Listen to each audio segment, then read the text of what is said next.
The second missing component in the WNBA right now is Angel Reese and her dozens of aliases. Has anyone seen Bayou Barbie lately? Where in the hell is Double Double Barbie? Where is the me-bound clown? It has been weeks since I have heard anything about Angel Reese. Angel Reese has been dealing with a back injury. That is the official reason for her mysterious absence. But there has been rampant speculation that this back injury isn't as serious as Angel Reese claims. And some believe that Angel Reese has quit on her team and quit. The WNBA world is shaking right now, and it's not because of what happened on the court. Where in the world is Angel Reese, the Bayou Barbie double-double queen, the player who brought more drama and excitement to women's basketball than we've seen in years? She's vanished. Gone. Missing in action for weeks now. And the official story?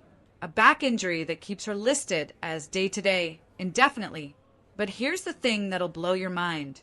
What I've discovered about Angel Reese's mysterious absence isn't just questionable. It's exposing a conspiracy so deep within the WNBA that it threatens to destroy everything this league has built. You think you know what's happening with Angel Reese? Think again, because what I'm about to reveal will change how you see every single injury report, every medical update, and every player availability announcement in women's professional basketball. This isn't just about one superstar sitting out games. This is about an entire system designed to manipulate you, the fans, and it's been happening right under our noses. The official story sounds innocent enough. Angel Reese hurt her back. She's day-to-day. The team is being cautious with their rookie sensation. But when you start digging deeper, when you follow the breadcrumbs and connect the dots that the mainstream media refuses to touch, a terrifying picture emerges. The WNBA has created a medical reporting system so corrupt, so manipulative, that even Las Vegas sportsbooks won't touch it anymore. And Angel Reese? She's become the unwilling poster child for everything wrong with how this league operates behind closed doors. Let me walk you through the 3 bombshell revelations that will forever change how you view the WNBA. First, day-to-day has become the league's favorite lie, a meaningless phrase used to string fans along while teams make decisions based on business, not medicine. Second, medical transparency in the WNBA operates under completely different, shadier rules than every major men's professional sport. And third, there's smoking gun evidence that teams are actively coordinating to manipulate injury reports for financial gain and narrative control. But before we dive into this rabbit hole that goes deeper than you can imagine, let's establish the cold, hard facts that nobody wants to talk about. Angel Reese has missed 8 of the Chicago Sky's last 10 games since the All-Star break. 8 games. Her last appearance was July 29th, and since then, she's been stuck in this mysterious day-to-day limbo that makes absolutely no medical sense. The Sky are sitting at a dismal 8-24 record, mathematically eliminated from playoff contention since June. Yet, somehow Angel's back injury requires this level of secrecy and vagueness? Here's where it gets really suspicious. ESPN initially reported that Reese was probably done for the season, while the Chicago Sky continued insisting she was day-to-day. That's not just inconsistent reporting. That's 2 completely different medical realities existing at the same time. How is that lost by an average of 18 points? I agree with Jason Whitlock. I think Angel Reese has quit on the season. The Bravado are 8-24. They were essentially eliminated from the playoffs back in June. I'm sure Angel Reese believes that there's no reason for her to play, but I think it could be possible unless someone is deliberately spreading false information. Now, let's compare this to how real professional sports leagues handle medical transparency, and the differences will shock you. When an NBA player gets injured, you know exactly what happened, where the injury occurred, what the diagnosis is, and what the expected recovery timeline looks like. The NFL publishes detailed injury reports twice a week with specific medical designations that teams must follow or face penalties. Major League Baseball provides precise medical information and recovery updates that keep fans informed every step of the way. But the WNBA? They've created this shadowy system where day-to-day means absolutely nothing, and fans are expected to just accept whatever vague, non-information teams decide to share. In the past 4 weeks, Angel Reese has played exactly 3 games. That's less than 1 game per week, while being listed as day-to-day. Do the math on that and tell me how it makes any medical sense. Even more telling, all 3 games she did play resulted in losses by an average of 18 points. Something doesn't add up here. I've been monitoring injury reports across all 12 WNBA teams for the past month, and what I discovered will make your head spin. The term day-to-day appears in WNBA medical reports at nearly triple the rate of comparable men's professional leagues. Teams are using deliberately vague language to hide real timelines, and there's virtually no oversight or accountability for accuracy. The league has no standardized injury reporting protocols like other major professional sports. Teams essentially police themselves with minimal outside verification. Think about how insane that is for a moment. In a league desperately fighting for mainstream credibility and fan trust, the most basic form of transparency between teams and supporters operates in a complete accountability vacuum. It's gotten so bad that Nevada sportsbooks have stopped offering injury-related prop bets on WNBA games because the medical reporting is too inconsistent to be trusted. When professional gambling institutions that stake millions of dollars on accurate information refuse to touch your league's medical reports, you know there's a serious credibility crisis. The manipulation goes even deeper when you analyze the language patterns teams use. Phrases like managing discomfort, precautionary Felines played the Chicago Bravado in prime time on ABC.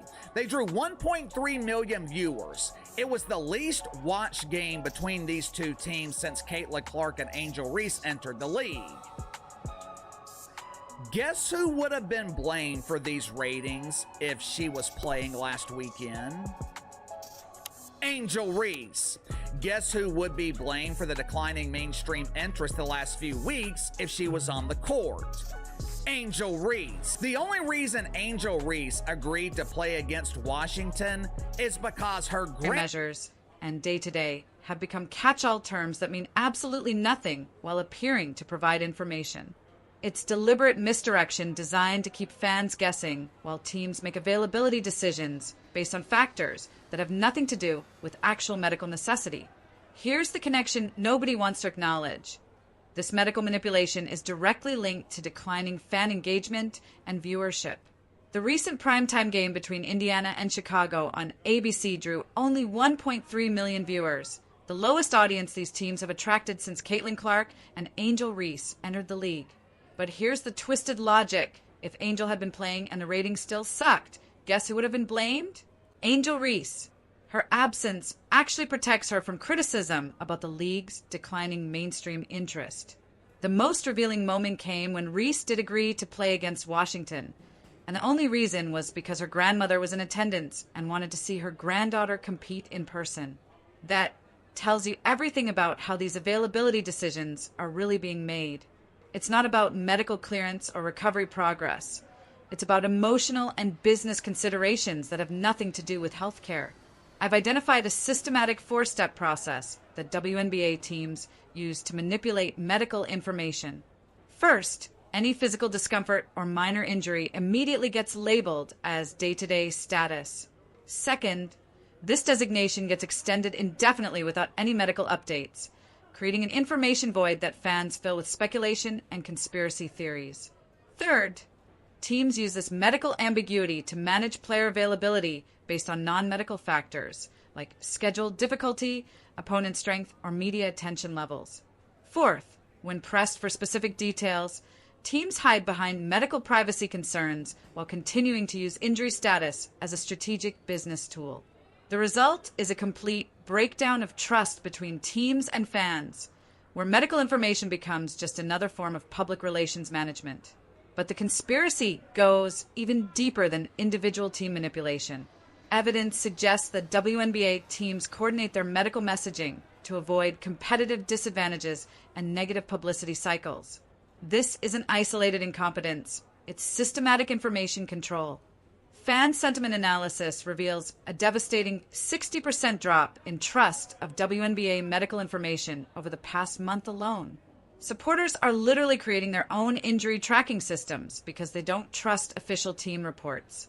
They're cross-referencing practice footage, social media activity, and public appearances to determine actual player health status. When your fans are forced to become investigative journalists just to get basic transparency, your league has a serious credibility problem. The corruption extends into the medical profession itself. Sports medicine professionals are being pressured to use business-friendly language rather than precise medical terminology when describing player conditions.